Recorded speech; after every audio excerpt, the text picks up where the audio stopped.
오늘의 주요 뉴스입니다. 정부는 혼자 사는 노인 같은 취약계층이 코로나19에 확진되면 보건소에서 유선 전화로 2, 3회 모니터링을 실시하기로 했습니다. 돌봐줄 가족이 없어 생기는 방역 사각지대를 해소하기 위한 대책인데 다음 주부터 시행할 수 있도록 지자체와 논의하고 있다고 밝혔습니다. 방역당국은 여름철 이동량 증가와 맞물려 감염 확산세가 꺾이지 않고 있는 모습이라고 평가하고 표적 방역 전략을 재확인했습니다. 감염자가 많이 나오는 계층과 시설에 역량을 집중하는 대신 전국적인 거리 두기 없이 일상을 유지하겠다고 밝혔습니다. 세계보건기구 WHO 자문단이 노령층에게 코로나19 백신의 2차 부스터샷, 즉 4차 접종을 적극 권고했습니다. 4차 접종의 구체적인 연령대는 각국이 결정하되 의료계 종사자와 호흡기 질환자, 그리고 면역체계 취약자들에겐 나이와 관계없이 4차 접종을 권고한 것으로 전해졌습니다. 미국에서 BA.5 등 코로나19 변이 바이러스에 대응하기 위한 개량형 백신이 조만간 출시될 전망입니다. 아시시자 백악관 코로나19 대응 조정관은 새로운 백신을 9월 초에서 10월 중순 사이 이용할 수 있다고 언급했습니다. 최근 잇따르고 있는 삼성 세탁기 강화유리 파손 사건과 관련해 YTN이 전문가들의 자문을 구한 결과 강화유리와 본체 사이의 접착에 문제가 있다는 것에 무게가 실립니다. 한국소비자원과 국가기술표준원 등도 삼성전자를 상대로 본격적인 원인 조사에 들어갔습니다.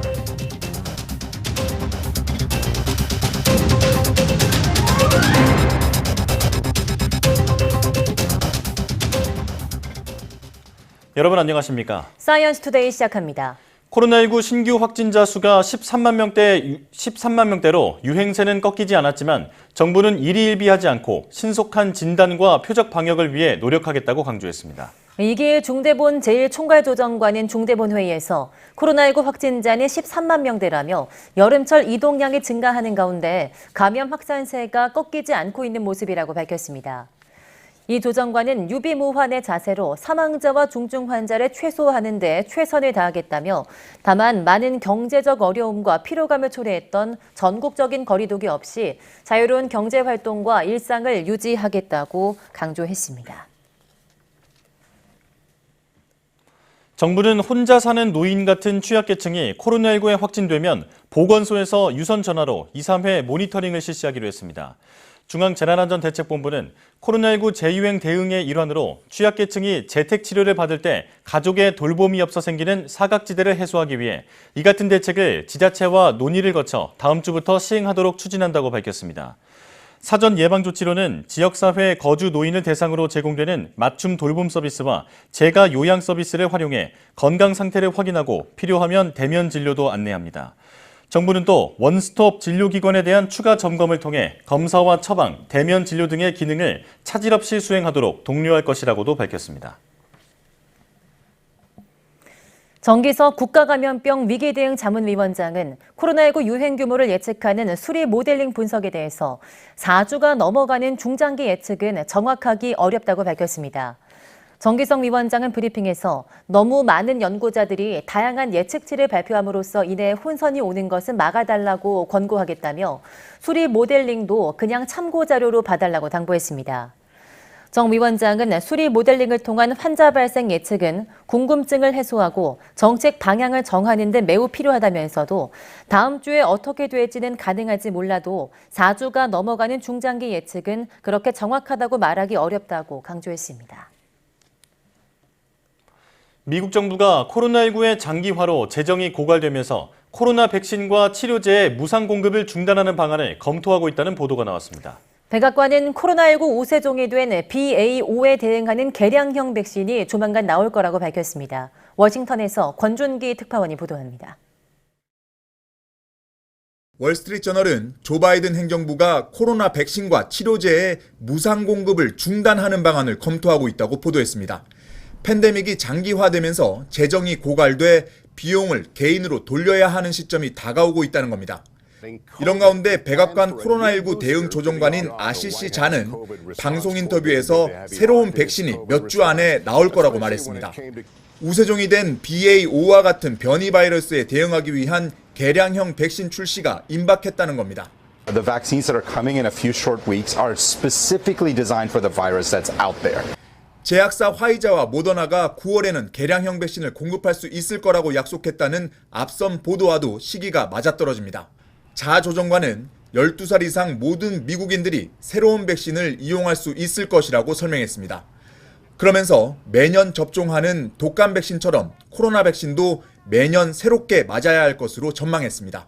Just like the flu vaccine, where people need to get updated once a year, we probably need to continue to get updated with COVID vaccines on an ongoing basis. 공공 의료 시스템이 취약한 미국에서 코로나 백신과 치료제를 유료화할 경우 향후 코로나 대응에서 더 큰 취약점을 드러낼 수 있다는 우려도 동시에 나오고 있습니다.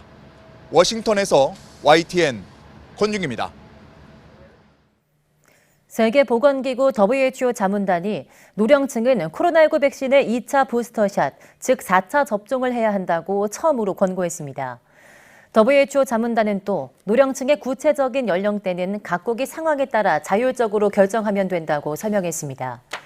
독일 DPA-통신은 이같이 보도하면서 WHO 자문단이 의료계 종사자와 호흡기 질환자 그리고 면역체계가 약한 사람에 대해서는 나이와 관계없이 4차 접종을 권고했다고 전했습니다.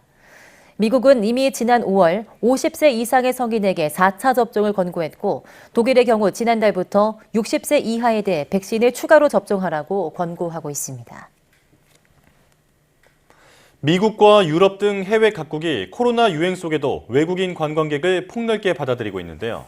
최근에야 관광 입국을 허가한 일본은 까다로운 규제 때문에 효과가 사실상 유명무실한 것으로 나타났습니다. 도쿄 이경아 특파원이 보도합니다. 지난 5월 일본 정부는 외국인 관광 재개가 코로나 확산에 영향이 있는지 실증 실험을 실시했습니다. 그 뒤 여행 안내원이 동선을 통제하는 단체 관광에 한해 해외 관광객을 받기로 결정했습니다. 気をつけないといけないのが食事中のおしゃべりをやっぱり楽しいのでね、そういう時にやっぱり心を鬼にして注意をするようにはしています。 해외 단체 관광객들은 비자를 발급받아 지난달부터 본격적으로 일본에 입국했습니다. 하지만 지난달 일본을 찾은 외국인 약 14만 5천 명 중 관광 목적은 5%에 불과했습니다. 하루 평균 250명을 조금 넘는 수준입니다. 지난 3월 이후 눈에 띄게 해외 관광객이 늘고 있는 한국과도 대조를 이루고 있습니다. 일본 정부는 외국인 관광 재개로 경제 활력을 기대했지만 효과는 미미한 셈입니다. 海外では訪日旅行の予約が順調である旨の報道もあり、訪日旅行再開が地域経済の活性化等につながることに期待をしているところであります。 미국 등 주요 7개국뿐 아니라 타이, 베트남도 해외 관광객에게 음성증명서 제출 의무를 없앴습니다. 하지만 일본은 지금도 입국 72시간 전 음성증명서와 앱 등록 등을 요구하고 있습니다. 아사히 신문은 까다로운 절차 때문에 해외 관광객들이 일본에 오는 것을 꺼리고 있다고 지적했습니다. 기시다 총리는 입국 규제를 더 완화하겠다고 밝혔지만 시기는 명확히 하지 않았습니다. 感染拡大の防止と社会経済活動のバランスを取りながら、他の G7 諸国並みに円滑な入国が可能となるよう 해외여행의 주류가 된 개인 여행을 일본 정부가 허용해야 입국자가 늘 것으로 보이지만 심각한 코로나 확산이 걸림돌입니다. 하루 20만 명을 넘는 신규 감염자가 나오는 상황 속에 일본이 해외 관광객에게 문호를 활짝 열 날은 여전히 멀어 보입니다. 도쿄에서 YTN 이경아입니다. 강원 양구군의 돼지 농장에서 아프리카 돼지열병이 발견된 것과 관련해 한덕수 국무총리는 추석 연휴에 돼지열병이 확산하지 않도록 관계 부처와 지자체가 귀성객의 농장 방문 자제 등을 적극적으로 홍보하라고 말했습니다. 한 총리는 정부 서울청사에서 주재한 아프리카 돼지열병 방역 상황 점검 회의에서 철저한 방역 관리가 필요하다며 이같이 밝혔습니다. 이어 농림축산식품부는 발생 농장 돼지의 매몰 처분, 강원도 전체 농장 이동 제한, 돼지 분뇨 반출 중단, 집중 소독 등 매뉴얼에 따른 초동 방역을 신속히 이행하라고 지시했습니다. 한 총리는 또 환경부에는 남쪽으로 확산하고 있는 야생 멧돼지 개체 수를 줄이는 조치에 만전을 기하라고 당부했습니다. 최근 수도권에서 집중호우로 침수 피해를 본 차량이 서울대공원 주차장에 모여들고 있습니다. 네, 보험사들이 임시로 빌려 사용하는 건데요. 흙범벅이 된 채 유리창이 산산이 부서진 차들엔 수해의 흔적이 고스란히 남아 있습니다. 박정현 기자입니다. 경기 과천시 서울대공원 주차장입니다. 최근 수도권에 내린 집중호우로 침수 피해를 입은 차량들이 이곳에 모여 있습니다. 보닛 위부터 차량 꼭대기까지 진흙더미와 나뭇가지로 뒤덮여 있습니다. 차량 내부는 더 심각한데요. 핸들과 기어, 시트까지 토사로 엉망이 돼 있습니다. 바닥에는 아직 흙탕물이 고여 있고 진흙도 채 마르지 않았습니다. 주로 지하 주차장에 대놓은 차들이 특히 피해가 컸습니다. 지난 9일부터 보험사의 침수 피해가 접수돼 이곳으로 들어온 차들은 모두 1,100여 대. 흙범벅이 된 침수차를 실은 견인차가 하루에도 몇 번씩 폐차장을 오갑니다. 오늘 5번째 왔고요. 여기 오늘 한 5대 이동할 예정이에요. 너무 황당하죠. 저기 흙이 너무 많으니까. 폭우로 갑자기 물이 차오른 탓에 물건 챙길 새도 없이 몸만 빠져나왔던 시민들의 발길도 이어집니다. 폐차시켜야 된다고 그래서 그냥 찾으러 왔어요.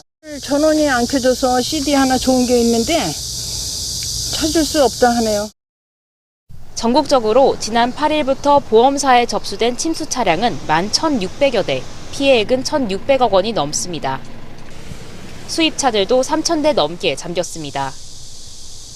아직 지하 주차장에 방치된 침수차들이 남아있어 피해 규모는 더 늘어날 전망입니다. 현재 남아있는 차들 중에 일부 아파트 지하 주차장에 침수된 차량들을 지금 이동하고 있습니다. 다음 주 말까지 정도 진행해야 될 것 같습니다. 완전히 침수된 차는 국내 유통이 불가능해 반드시 폐차해야 하지만 피해 이력을 숨긴 일부 차량이 중고차 시장에 유입될 수 있다는 관측도 나옵니다. 전문가들은 보험개발원의 자동차 이력 정보 서비스를 조회해도 소비자가 침수 이력을 파악하는 건 어려운 만큼 중고차를 사기 전 꼼꼼한 확인이 필수라고 강조합니다. 자, 침수차를 확인하는 방법은 안전띠를 당긴다든지 또 에어컨 필터나 바닥의 매트, 트렁크 매트를 확인해서 흔적을 찾는 것이 중요합니다. 또 일부라도 침수됐던 차량은 운행 전 반드시 점검센터를 방문해 차량 상태를 확인하는 게 필요하다고 조언합니다. YTN 박정현입니다. 행정안전부가 이번 집중호우로 큰 피해를 본 중부 지역에 응급복구비 40억 원을 추가로 지원한다고 밝혔습니다. 행안부는 지난 12일에 67억 원을 긴급 지원했는데 이후 계속된 집중호우로 피해가 확대되자 지역별로 추가 지원하기로 했습니다. 행안부는 충남에 13억 원, 서울, 경기에 각 10억 원, 강원에 5억 원, 충북에 2억 원을 지원하기로 했으며 이로써 특별교부세 107억 원이 지자체 응급복구에 쓰이게 됐습니다. 응급복구비로 지원된 특별교부세는 훼손된 도로를 임시 복구하는 등의 응급조처와 피해 확산 방지, 이재민 구호 등에 활용됩니다.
보신 것처럼 폭염과 산불로 최악의 여름을 보내고 있는 유럽의 한쪽에서는 물폭탄이 쏟아졌습니다. 덥고 마른 날씨 때문에 딱딱하게 굳은 땅이 빗물을 흡수하지 못한 탓에 피해가 더욱 컸습니다. 류재복 기자가 보도합니다. 정박한 배들이 날아갈 듯합니다. 거센 물보라가 항구를 통째로 삼킵니다. 주택가도 별반 다를 게 없습니다. 폭우와 우박, 거기에 시속 224km의 바람까지 몰아칩니다. 나무가 통째로 뽑혀나간 야영장에선 인명피해까지 발생했습니다. Les scènes apocalyptiques qui se sont déroulées ce matin seules témoignent de la violence des éléments qui se sont déchaînés. 반년 동안 내릴 비가 하루 만에 쏟아진 프랑스 남부 휴양지 마르세유입니다. 물살의 힘을 이기지 못한 행인이 맥없이 쓰러집니다.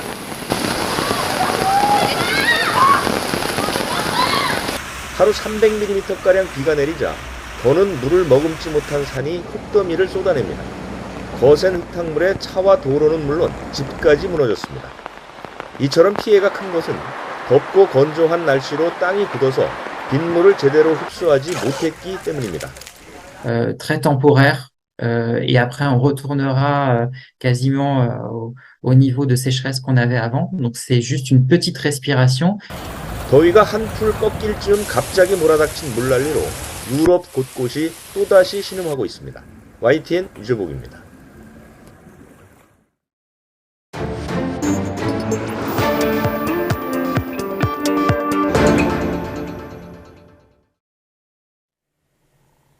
한 주간 가장 주목받은 과학 소식을 되돌아보는 사이언스 핫5 시간입니다. 네, 이번 주에는 어떤 이야기가 시청자들의 주목을 받았는지 양효영 기자와 함께 알아보겠습니다. 어서 오세요. 안녕하세요.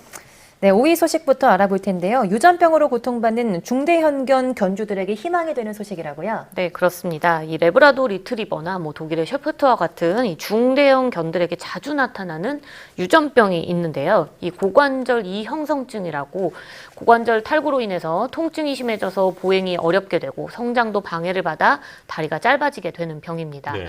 이 병은 이 품종 유지를 위해서 근친 교배를 하는 과정에서 생긴 돌연변이 질환인데 고관절 이형성증을 앓는 개가 자손을 낳으면 이 병이 무조건 물려주게 되는 유전병이기도 합니다. 예. 그런데 국내 연구진이 유전자 가위 기술을 이용을 해서 돌연변이를 없앤 개를 복제하는 데 세계 최초로 성공을 했습니다. 이 고관절 이형성증을 가진 18개월이 된 레브라도 리트리버의 귀에서 피부 세포를 떼내고 돌연변이 유전자를 교정을 한 건데요. 이때 사용된 기술이 4세대 유전자 가위 기술인 프라임 에디터 기술입니다.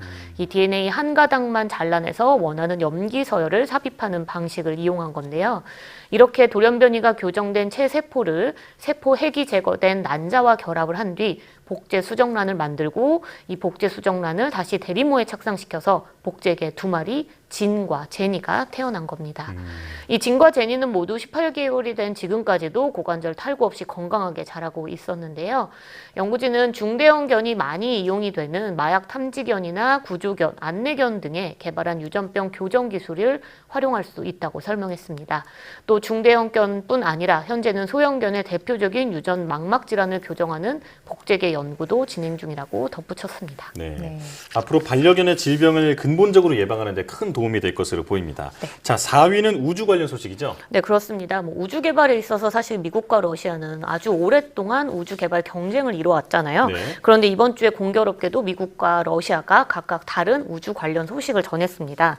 우선 러시아를 살펴보면 앞으로 독자 운영할 새 우주 정거장의 실물 모형을 지난 15일에 공개를 한 건데요. 네.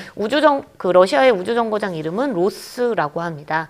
우선 4개의 모듈로 시작해서 최대 6개 모듈까지 확장할 수 있는 구조로 설계가 됐습니다. 러시아는 지난달 2024년 이후부터는 국제 우주 정거장인 ISS 프로젝트에 탈퇴를 하겠다 이렇게 선언을 하고 독자적인 우주 정거장을 운영하겠다고 밝힌 바 있는데요. 앞으로 개발할 이 로스 우주 정거장은 우주 비행사 4명이 머물 수 있고 현재 ISS에서 연구를 수행하는 것보다 더 나은 지구 관측이 가능할 것으로 보인다고 러시아 측이 설명하고 있습니다. 네. 이 러시아 연방우주공사는 구체적인 건설 계획을 아직 밝히진 않았는데 러시아 국영 매체에 따르면 1단계는 2025년에서 26년, 늦어도 2030년까지는 발사를 할 계획이고요. 2단계, 6개 모듈로 확장할 수 있는 2단계는 2035년까지 완성을 목표로 하고 있다고 합니다. 이 우주정거장 건설 계획을 구체화한 러시아와 달리 미국은 50여 년 만에 다시 도전하는 달 탐사 관련 소식을 전했는데요. 네. 이 나사가 개발한 대형 로켓 발사체 SLS가 현지 시각으로 지난 16일 오리온 캡슐을 싣고 발사장으로 이동을 한 겁니다. 미국의 달 복귀 계획이죠. 아르테미스 프로그램의 핵심 로켓이 바로 이 SLS인데요. 이 SLS는 세턴 5호 이후 미국이 개발한 가장 강력한 로켓으로 사실 여러 번의 시험 실패 끝에 이제 드디어 발사 준비에 들어선 겁니다. 네. 10시간에 걸쳐서 발사장으로 이동을 했던 이 SLS는 앞으로 발사 전까지 최종 점검을 마칠 계획인데 한국 시각으로 오는 29일 오후 9시 33분에 발사할 예정이라고 합니다. 네.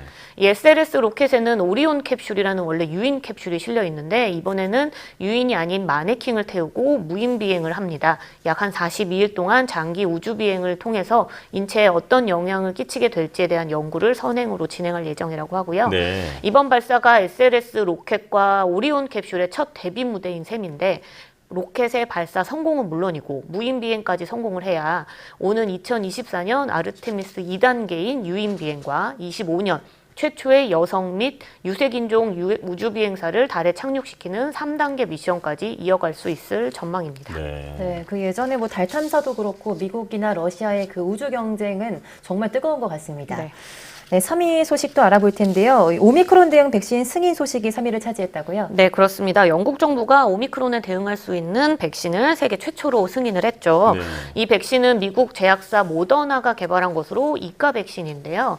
2020년부터 유행한 코로나19 바이러스의 원형과 지난해 말부터 유행했던 오미크론 변이 BA1의 이 항원이 각각 발현되도록 개발된 mRNA 기반의 백신입니다. 이 모더나가 지난 6월 임상시험 결과를 발표를 했는데 이 이가 백신으로 만약 4차 접종을 받게 되면 오미크론 변이에 대한 중화항체가 8배 증가한다고 밝혔습니다. 네. 현재 전 세계 코로나19 발병의 한 70% 정도를 차지하고 있는 게 오미크론 하위 변이인 이 BA5 바이러스잖아요. 그러니까 이가 백신의 예방 효과가 지금 현재 사용하고 있는 기존 백신보다 더 클 것으로 기대되는 건 뭐 당연한 거죠. 네. 또 이제 가장 걱정되는 부분이 이제 부작용일 텐데 기존 백신처럼 가벼운 편이기 때문에 심각하게 우려할 정도는 아니라고 합니다. 유럽의약품청과 미국 식품의약국도 이 개량형 백신의 승인과 접종을 다음 달 중으로 추진 중이라고 밝혔고요. 우리나라 역시 이달 말 이 개량 백신 도입 일정과 관련된 계획을 발표하겠다고 밝혔죠. 네. 이번 영국의 이 백신 사용 승인으로 코로나19 백신의 2세대 막이 열렸다는 평가도 함께 나오고 있습니다. 네. 이 예방 효과도 기대되지만 사실 그 유례 없이 빠른 속도로 또 2세대 백신이 개발된 거잖아요. 네. 기술의 발전 속도가 새삼 놀랍습니다.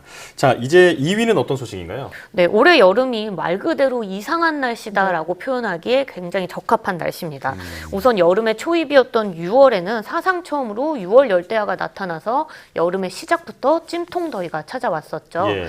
이후 6월 25일부터 7월 26일까지 한 달 정도의 장마가 끝난 뒤 이제 그럼 예년처럼 다시 또 본격적으로 여름 무더위가 시작되겠지 이렇게 싶었을 텐데 생각지도 못한 기록적인 폭우가 이달 초에 쏟아졌습니다.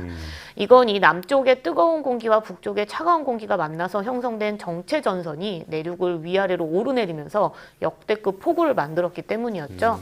이 원래는 장마 전선이 소멸을 하고 나면 북태평양 고기압이 강해지기 때문에 장마디 무더위라는 공식이 있었고요. 예. 이후 가을이 되기 전에 북태평양 고기압이 세력이 약화하면 많은 비가 내리게 되는 가을 장마가 나타나는 게 지금까지의 패턴이었습니다. 네. 그런데 이 올해는 이 가을 장마가 한 달이나 일찍 나타난 걸로 볼 수 있는데 실제로 가을 장마가 빨리 나타나는 현상은 최근 20년 사이에 뚜렷해졌다고 합니다. 네. 이 1990년대까지는 이 장마철 이후에 8월 여름이 끝나갈 무렵에나 강수가 증가하는 패턴을 보였지만 2000년대 이후부터는 8월 10일에도 한 번 있었고 8월 하순에도 한 번 있을 정도로 강수 증가 현상이 이제 점차 앞으로 당겨지고 네. 있는 겁니다. 이 결국 장마 후의 무더위라는 구분이 아니라 더운 여름 속에 강한 비가 가끔씩 혹은 더 굉장히 자주 이렇게 내리는 현상이 늘고 있다는 건데요. 이거는 이 동남아 기후의 특징, 그러니까 우기와 비슷한 모습이라고 볼 수 있습니다. 그래서 이 때문에 전문가들은 지구 온난화로 인해서 한반도 강수 형태가 변하고 있는 만큼 장마를 고집하지 말고 우기라는 개념을 이제는 우리도 도입할 때가 왔다 이렇게 지적하고 있습니다. 네, 지금 또 비 소식이 있는 것 같은데 대비 잘 네. 해주셔야 될 것 같습니다. 네, 이번 주 시청자들에게 가장 주목받은 소식은 무엇일까요? 네, 요즘 뭐 주변에서 확진자가 좀 다시 늘고 있다 이렇게 느끼시는 분들 좀 꽤 예. 많으실 거예요. 일주일 전보다 확진자가 2배씩 늘어나는 더블링은 사실 끝났지만 6차 재유행의 확산세는 꺾이지 않고 있는 건데요. 예.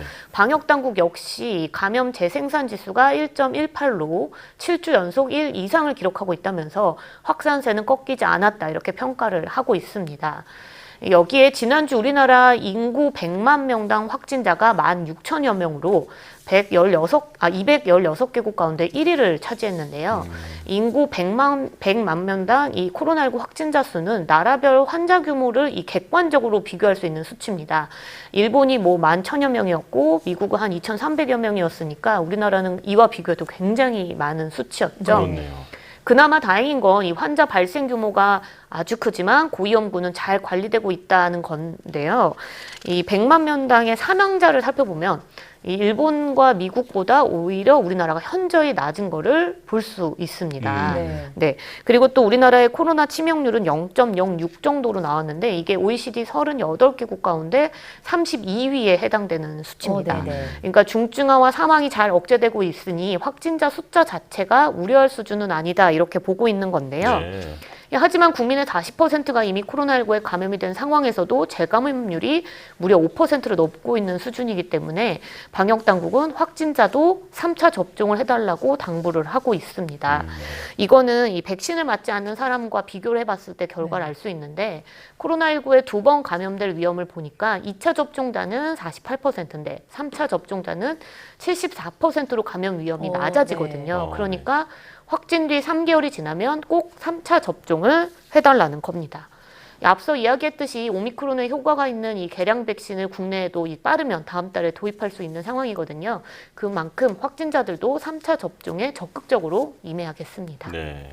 또 감염 예방뿐 아니라 중증화 예방에도 큰 효과가 있다고 하니까 특히 어르신 같은 고위험군은 꼭 백신을 맞는 게 좋겠습니다. 자, 사이언스 핫5 양회영 기자 함께했습니다. 고맙습니다.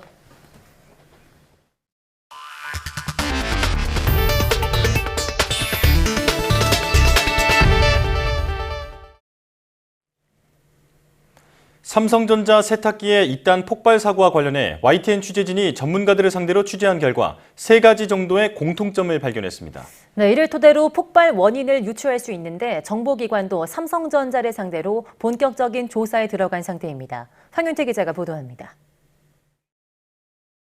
둥그런 강화 유리가 덩그러니 다용도실 바닥에 떨어져 있습니다. 접착제로 보이는 흰색 물질이 그대로 붙어 있습니다.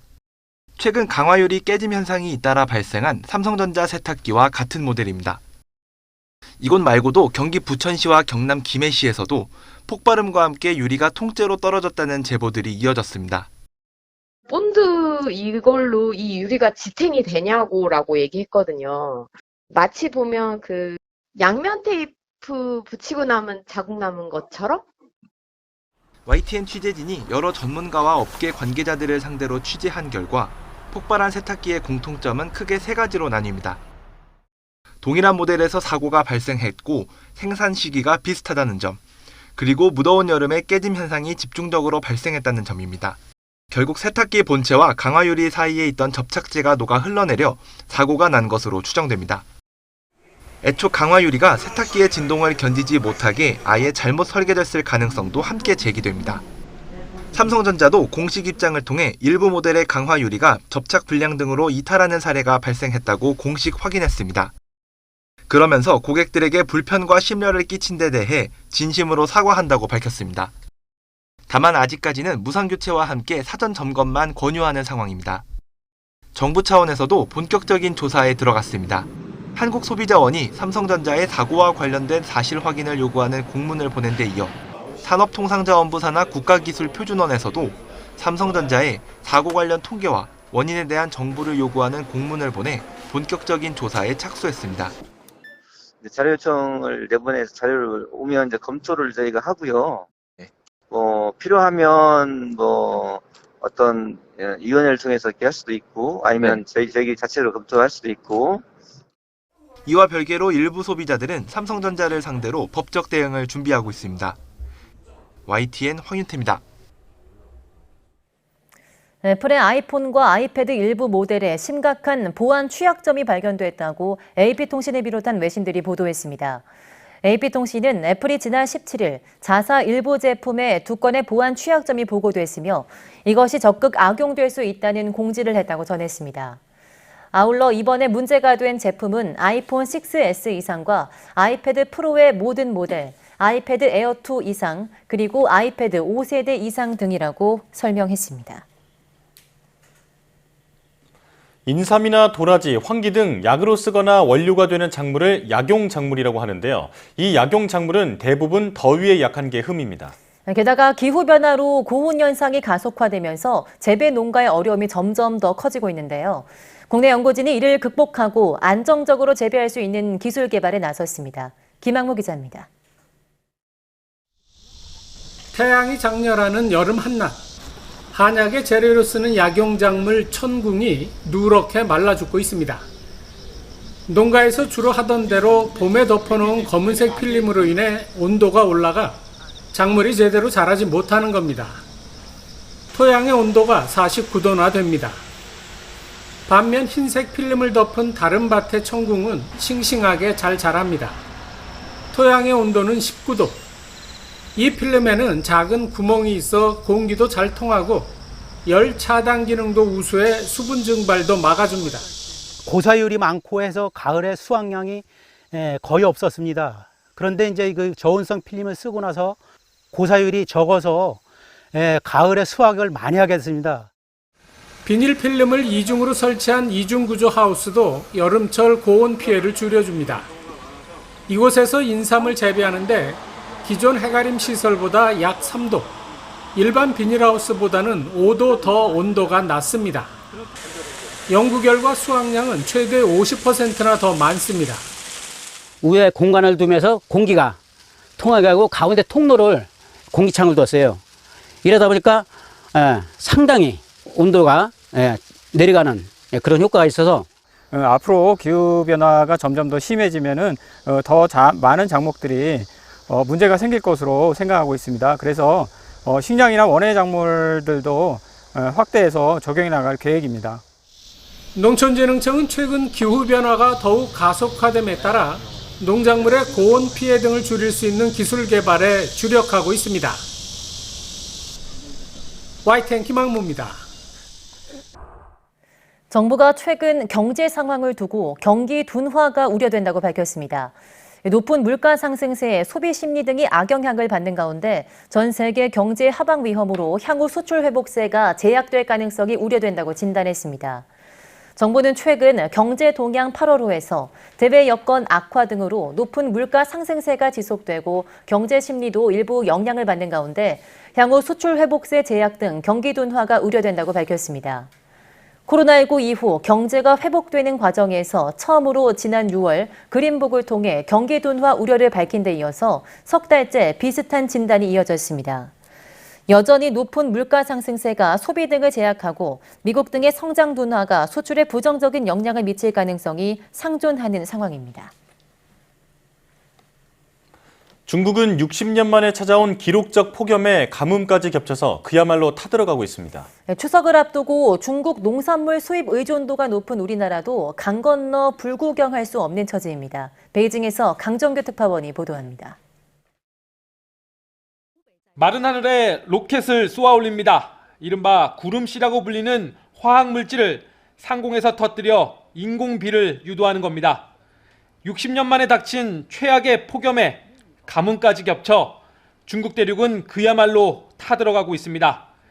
전력 생산의 80%를 수력 발전에 의존하는 쓰촨성은 엿새 동안 계획 정전에 들어갔습니다.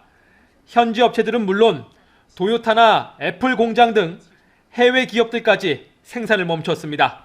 我们企业接到政府通知以后，已经在时间点内停止了生产用电，员工也是全部安排放假，放高温假。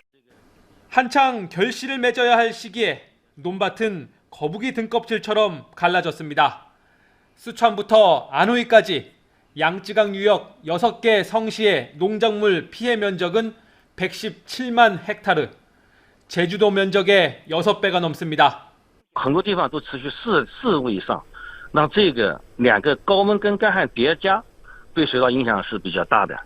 7월 기준 채소류의 평균 도매 가격은 한 달 사이 20% 가까이 뛰었습니다. 고추와 마늘, 양파 등 우리 밥상에 빠짐없이 오르는 이런 채소들의 90%가 중국산입니다. 식재료 가격이 오를 대로 오른 상태에서 추석 장바구니 물가 잡기는 더 어려워질 것으로 보입니다. 베이징에서 YTN 강정규입니다.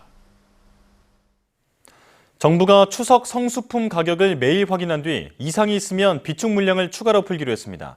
방기선 기획재정부 1차관은 비상경제차관 회의에서 18일부터 추석맞이 농수산물 할인 대전이 시작됐다며 역대 최대인 650억 원 규모 할인 쿠폰 지원을 통한 가격 인하 효과를 국민이 체감할 수 있도록 최선을 다하겠다고 말했습니다.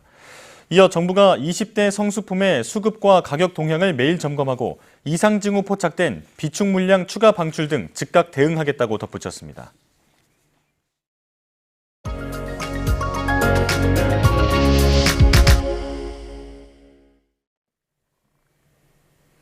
네, 사이언스 인 아트 시간입니다. 오늘은 독특한 상상과 표현 방식으로 무의식을 그려냈다는 평가를 받고 있는 스페인의 초현실주의 화가 살바도르 달리에 대해서 알아볼 텐데요. 네, 온라인 아트 플랫폼 누아트 박소경 디렉터와 함께합니다. 어서 오세요. 안녕하세요. 네, 안녕하십니까.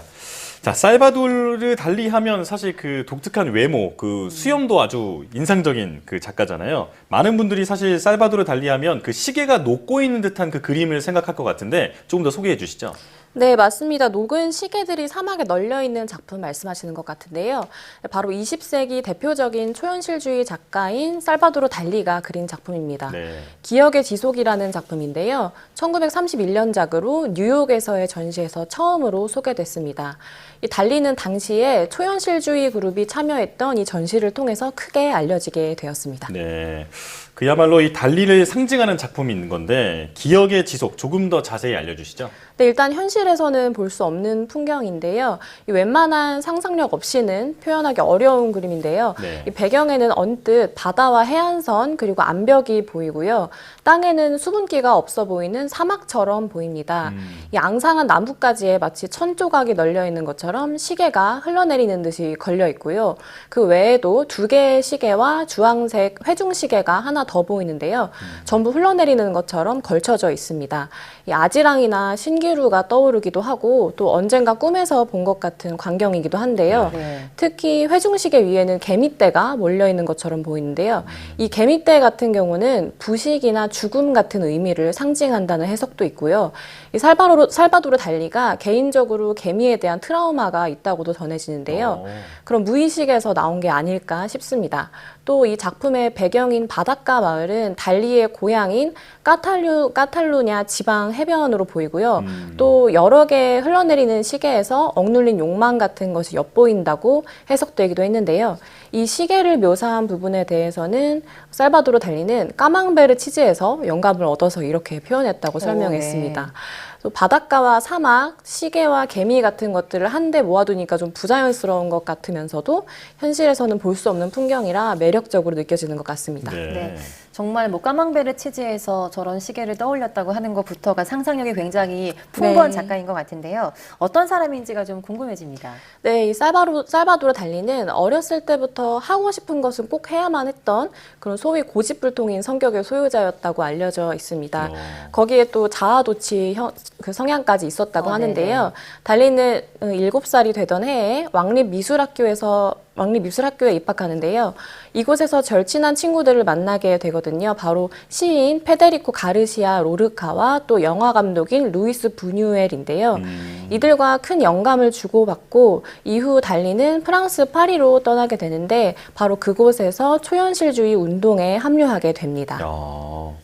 프랑스 파리에서 초현실주의의 이제 시작이 되는 거군요. 자, 그렇다면 그 다음에 살바도르 달리의 행보는 어떻습니까? 네, 파리에서 이제 파블로 피카소와 또 디자이너로 유명한 코코 샤넬, 또 르네 마그리트 같은 유명한 예술가들과 교류하게 되고요. 또 인간의 무의식에 주목하고 거기에서 영감을 찾기 시작합니다. 특히 그 과정에서 이미지에 대한 무의식적인 접근을 위해서 자기 스스로 환각 상태로 유도하기도 하고요. 그 결과 정말 꿈속에서 본 것 같은 장면을 작품으로 담아낼 수 있게 된 것이고요. 또 달리가 한 유명한 말이 있죠. 나는 미치지 않았다. 단지 평범하지 않을 뿐. 매일 아침 잠에서 깰 때마다 최고로 즐겁다. 내가 살바도르 달리로 이 세상에 존재할 수 있음에. 네, 이런 명언을 남긴 살바도르 달리는 1940년에 미국으로 건너가서 첫 회고전을 열게 되고요. 뉴욕에서 영화나 패션 또 광고 같은 다양한 분야에서 자신의 재능을 활용하고 또 인정받으면서 인지도를 쌓게 됩니다. 네, 정말 뭐 우리가 상상할 수 없는 그런 장면들을 그림으로 표현하는 작가인 것 같은데요. 다른 작품이 있다면 또 어떤 게 있을까요? 네, 뭐 달리의 작품 여러 작품들이 있겠지만 뭐 대표적으로 또 한 가지 꼽자면 바로 양갈비를 어깨에 걸친 갈라라는 작품인데요. 네, 저는 이 작품을 처음 보고 나서 한동안 좀 계속 떠올랐을 정도로 인상이 좀 세게 다가왔던 것 같습니다. 또 이 양갈비보다도 지금 갈라의 얼굴이 화면의 거의 절반을 차지할 정도로 크게 묘사가 되어 있고요. 작품의 중앙 하단에 보시면 갈라의 어깨에 양의 생갈비 2개가 올라가서 묘사가 되어 있거든요. 이 작품에 대해서 달리는 어떤 해석을 내놓았을까요? 아주 단순하게 나는 갈라와 양갈비 둘 다 좋아한다. 이 두 가지를 같이 그리지 않을 이유가 무엇이냐라고 했다고 합니다. 정말 재미있는 설명이네요. 네. 자, 그런데 이렇게 유명한 살바도르 달리의 작품을 갤러리나 박물관이 아니라 우리 일상생활에서도 쉽게 볼 수 있다면서요? 네, 아마 아시는 분들도 많이 계실 것 같은데요. 우리가 오래전부터 너무도 잘 아는 막대사탕 브랜드의 로고 디자인을 바로 살바도르 달리가 했다는 사실인데요. 전 세계적으로 가장 유명한 막대사탕 브랜드의 로고를 1969년에 달리가 작업을 했습니다. 이 브랜드의 대표와 달리가 친분이 있었는데요. 하루는 커피를 마시면서 달리에게 로고 디자인에 대한 고민을 이야기하게 됩니다. 유명 코카콜라 브랜드와 같은 인상적인 로고를 만들고 싶어 했고요. 달리는 그 이야기를 듣고 그 자리에서 순식간에 테이블에 있던 냅킨 위에 로고를 스케치해서 건네줍니다. 네, 그렇게 그려진 그 로고 디자인이 지금 우리가 너무도 잘 아는 노란색 바탕에 붉은 글씨로 그려진 바로 그 로고고요. 고민도 하지 않고 그린 로고라고는 하지만 직관적이고 또 군더더기 없는 특징 때문에 오늘까지도 로고의 디자인을 크게 바꾸지 않고 계속 사용하고 있다고 합니다. 네, 사는 동안 굉장히 많이 본 로고인데 이게 또 달리의 작품인지는 몰랐습니다. 달리 작품들을 저희가 쭉 보면 뭐 크게 어렵지도 않고 또 익숙하지도 또 않은 풍경이라서 굉장히 신기하다, 눈길이 계속 간다 그런 기분이 드는데요. 그 이유가 뭐라고 볼 수 있을까요? 살바도르 달리의 작품을 보면요. 완전히 처음 보는 광경이라기보다는 현실에 존재하거나 또 존재할 법한 사물들을 생경한 조합으로 그려낸 작품들이 많습니다. 다만 작품 속 풍경 그대로가 실제한다면 좀 이상할 것 같은 그런 조합들이라서 초현실적으로 느껴지는 건데요. 예를 들면 기억의 지속 작품에서도 해안선과 사막 또 시계 같은 것들은 다 현실에 실제로 존재하는 평범한 것들이지만 한데 모아놓은 게 또 묘한 거거든요. 우리가 꿈꿀 때도 진짜인지 아닌지 헷갈리는데 깨고 보면 아, 비현실적이다 하고 느끼는 것과도 비슷한 맥락이기도 합니다. 네, 생경한 조합이라고 말씀해 주셨는데 정말 적절한 표현이 아닌가 싶습니다. 자, 이렇게 꿈속에서 본 것 같은 장면을 작품으로 이제 그려나게 된 살바도르 달리. 왜 꿈이나 무의식에 주목하게 됐을까요? 네, 뭐 여러 가지 이유가 있겠지만 먼저 어린 시절을 살펴보면요. 살바도르 달리라는 이름은 사실 형의 것이었다고 합니다. 그 죽은 형의 이름을 그대로 물려받았다고 하는데요. 이 살바도르 달리는 유복한 어린 시절을 보내고 또 부모의 사랑도 받으며 자랐지만 한편으로는 자신이 형의 대체물이라는 생각이나 또 형처럼 자신도 죽을 수 있다는 두려움을 가지고 있었습니다. 때문에 자신은 죽은 형과는 다른 사람이라는 것과 또 자기 자신을 증명하기 위해서 계속적으로 어떤 특이한 행동을 한 이유도 있다고 보고요. 이런 내면에 자리하는 불안한 심리, 또 무의식 같은 것을 스스로 탐구했습니다. 초현실주의자들과의 소통, 그리고 특히 지그문트 프로이드의 그 정신 분석학에서 큰 영향을 받았는데요. 프로이트가 이런 이야기를 했죠. 예술은 무의식이나 과거의 체험으로 돌아갈 수 있는 통로를 제공한다. 네. 이런 프로이트의 꿈에 대한 이론과 해석에도 크게 주목하면서 자신의 작품 속에도 꿈속에 나올 법한 왜곡된 형태의 사물이나 또 비현실적인 시공간을 담아냈다고 볼 수 있습니다. 네, 방금 말씀하신 그 무의식과 꿈이라고 하면 이 심리학자이자 의사인 지그문트 프로이트를 빼놓을 수 없을 텐데요. 달리가 주목한 프로이트의 꿈에 대한 이론에 대해서도 말씀을 좀 해주시죠. 네, 프로이트의 정신분석학은 워낙 또 잘 알려져 있지만 그 중에서도 이제 앵커님께서 말씀하신 것처럼 무의식과 꿈에 대한 이론이 아주 유명하죠. 이 무의식에 대한 발견이 바로 프로이트의 큰 업적 중에 하나인데요.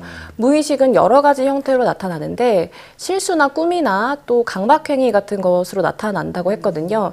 그러니까 스스로 인지하지 못하는 무의식 상태에서의 행동 뒤에는 인간의 내면에서 일어나는 충동, 예를 들면 성적인 충동 같은 것들이 밀접한 관련이 있다고 이야기합니다.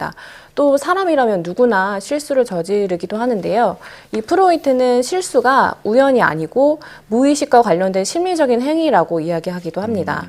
특히 또 달리가 주목했던 이 꿈에 대해서는 내면의 욕망이나 억압된 소망, 또 무의식이 왜곡된 형태로 표현된 것이라는 설명과 함께 그 해석도 흥미로운데요. 바로 인간이 두 가지 심리적인 경향 때문인데 하나는 소망 충족으로서의 꿈을 지향한다는 것이고요.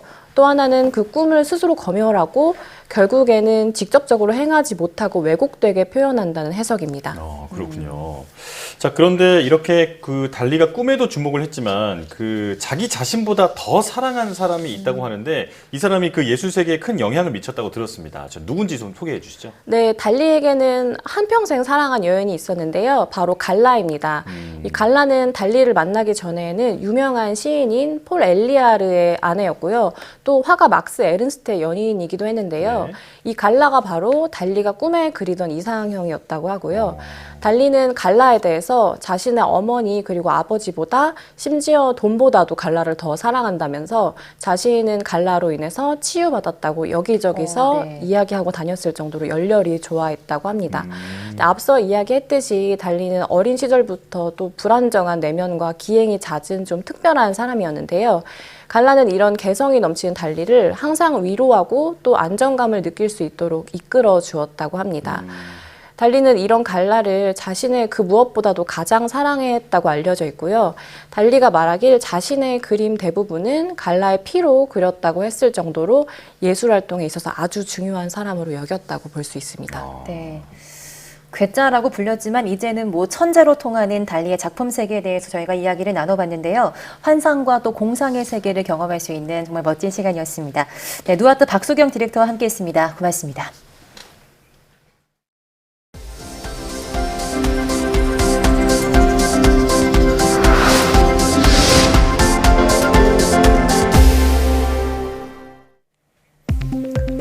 국내 연구진이 우울증 정도를 측정할 수 있는 일종의 진단키트 기술을 개발했습니다. 한국생명공학연구원 권우석 박사팀은 우울증에 영향을 주는 주된 요인으로 꼽히는 신경 전달 물질 세로토닌의 농도를 측정할 수 있는 기술을 개발했다고 밝혔습니다. 연구팀은 세로토닌 분자와 결합하는 물질을 개발하고 전기가 통하는 나노물질과 부착해 세로토닌이 감지될 때마다 외부로 전기적 신호가 전송되도록 했다고 설명했습니다. 또 추가 연구를 통해 환자가 스스로 혈당을 측정할 때처럼 혈액을 채취하거나 침을 시료로 해서 우울증 정도를 측정할 수 있는 진단키트 형태로 개발하겠다고 말했습니다. 프라이팬, 코팅제 등으로 사용돼 쉽게 분해되지 않고 건강에 위험을 초래하는 과불화 화합물을 어렵지 않게 분해하는 기술이 개발됐습니다.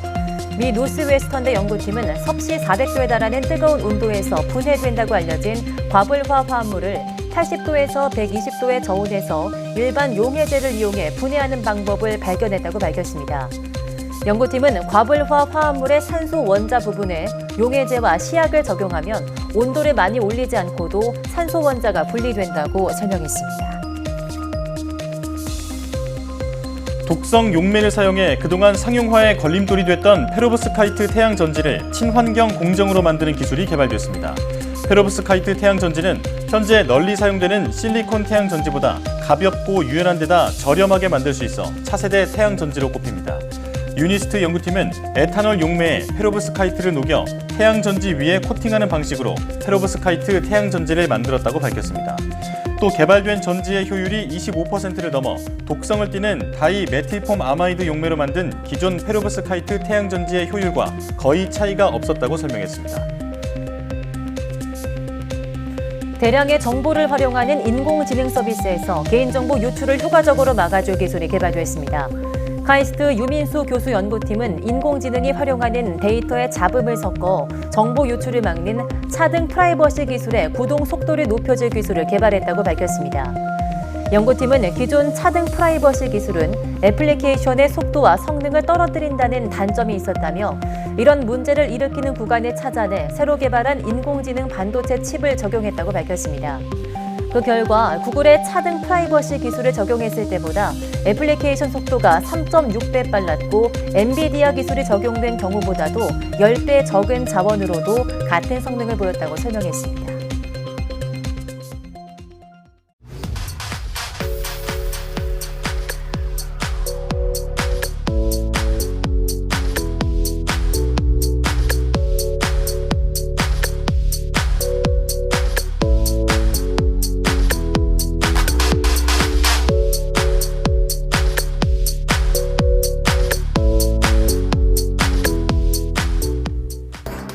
정부가 높아진 물가로 인한 서민들의 부담을 줄여주기 위해 대형마트와 전통시장과 협업해 역대 최대 규모의 추석맞이 할인 행사를 진행하고 있습니다. 네, 대형마트에서는 추석 성수품을 20% 최대 2만 원이 할인되고 전통시장의 경우에는 농축수산물에 3만 원으로 할인 한도가 조금 더 높은데요. 이번 가격 인하 행사를 통해서 우리 국민이 잠시나마 한숨을 돌릴 수 있는 작은 쉼표가 되기를 바라는 마음입니다. 사이언스 투데이 마칩니다. 함께해 주신 여러분 고맙습니다.